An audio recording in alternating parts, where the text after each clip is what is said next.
लोकसभा निवडणुकीत सपाटून मार खाल्ल्यानंतर आणि आता महायुतीतील घटक पक्ष असलेल्या भारतीय जनता पार्टीचे नेते, कार्यकर्ते आणि आरएसएसच्या पदाधिकाऱ्यांकडून लक्ष झालेल्या अजित पवार यांनी स्वतःचं व पक्षाचं ब्रँडिंग करण्यासाठी 200 कोटी रुपये देऊन सल्लागार नियुक्त केल्याची चर्चा जोरात आहे।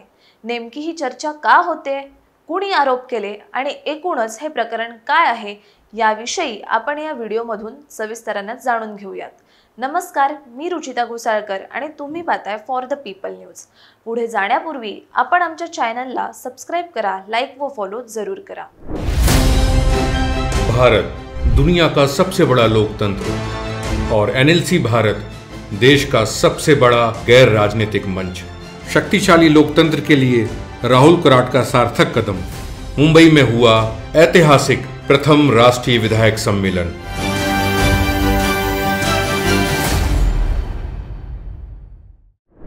अजित पवार म्हणजे महाराष्ट्राच्या राजकारणातील दादा माणूस, प्रशासनावर पकड असलेला नेता, शब्दांचा पक्का असं वर्णन अजित पवारांचं केलं तर ते चुकीचं ठरणार नाही। परंतु इतक्या पॉवरफुल नेत्यावर स्वतःचं व पक्षाचं ब्रँडिंग करण्याची वेळ का आली आहे, अशी चर्चा सर्वत्र सुरू आहे। खुद्द अजित पवार हे स्वतःचे एक ब्रँड असताना आता आणखी ब्रँडिंग कशाला, असा प्रश्नही लोक विचारतात। आता काहीही असलं तरी अजित पवारांनी निवडणूक रणनीतिकार नरेश अरोरा यांची नियुक्ती त्यांच्या व पक्षाच्या ब्रँडिंगसाठी केली असल्याची चर्चा आहे। पवार घराण्याचा राजकीय वारसा असला तरी अजित पवार यांनी स्वतःची वेगळी ओळख महाराष्ट्राच्या राजकारणात उमटवली आहे। काका शरद पवार यांच्यासोबत होते तेव्हा अजित पवार यांचा रुबाब वेगळाच होता। राज्यात कुणीही अजित पवारांना भिडल्याचं फारसं कधी दिसलं नाही। त्यांच्यावर टीका करताना देखील लोक मागचा पुढचा विचार करून बोलायचे। परंतु आता काकांना रामराम ठोकत पक्ष आणि पक्षातले 40 आमदार आणि नेते सोबत घेऊन भारतीय जनता पार्टी बरोबर जात महायुतीच्या सरकारमध्ये सामील झाल्यानंतर अजित पवारांची वाट बिकट होऊ लागल्याचं दिसू लागलं। त्याचा प्रत्यय नुकत्याच झालेल्या लोकसभा निवडणुकीत आला। महायुतीत अजित पवारांच्या राष्ट्रवादी काँग्रेस पक्षाला केवळ 4 जागा मिळाल्या, त्यातली केवळ 1 निवडून आली। बारामतीमधून स्वतःच्या पत्नीला तिकीट देण्याची खेळी अंगलट आली आणि अजित पवारांच्या पदरी पराभव आला। तिथं सुप्रिया सुळे यांना मोठा विजय प्राप्त झाला। शिवाय या लोकसभा निवडणुकीच्या निमित्तानं कोणीही उठलं आणि त्यानं अजित पवार आणि त्यांच्यासोबत गेलेल्यांवर तोंडसुख घेत जोरदार टीका केली। ज्या विजय शिवतारे यांना अजित पवारांनी दम दिला त्या विजय शिवतारे यांनी मागची पुढची सर्व गोळाबेरीज करून अजित पवारांवर जोरदार टीका करत हिसाब चुकता केला। भाजपाबरोबर जाण्याचा निर्णय पटवून देताना अजित पवार आणि सर्वांचीच दमछाक होत असल्याचं दिसून येत होतं।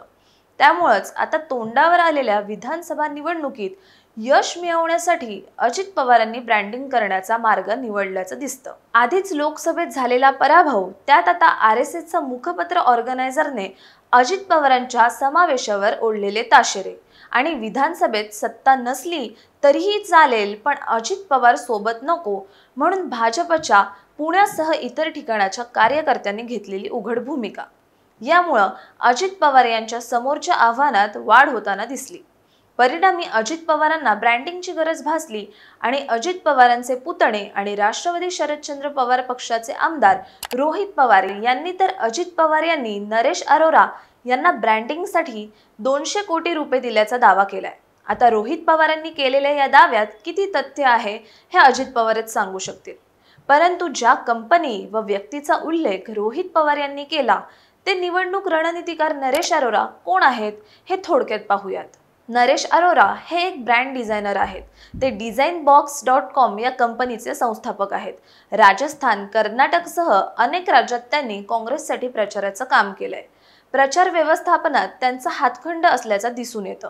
राष्ट्रवादी काँग्रेसच्या सर्व आमदारांची जी बैठक घेण्यात आली त्या बैठकीमध्ये नरेश अरोरा हे देखील उपस्थित होते। या बैठकीमध्ये त्यांनी पक्षाचं ब्रँडिंग आणि रणनीतीचं प्रेझेंटेशनही केल्याचं समजतं।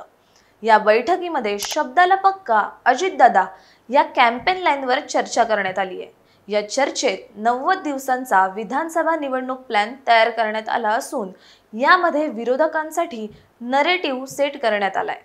त्यासह यामध्ये अर्थसंकल्पातल्या घोषणा तसेच सरकारच्या योजना लोकांपर्यंत पोहोचवण्याचं काम केलं जाईल। आता हा 90 दिवसांचा ब्रँडिंगचा प्लॅन निवडणुकीत विरोधकांवर भारी पडून अजित पवार यांना या कॅम्पेनचा फायदा होणार का हे आपल्याला निकालानंतर स्पष्ट होईलच। पण याविषयीचं तुमचं मत कमेंट करून सांगा। व्हिडिओ आवडल्यास लाईक करा आणि अशाच नवनवीन व्हिडिओजसाठी फॉर द पीपल न्यूजला सबस्क्राईब करायला विसरू नका। धन्यवाद।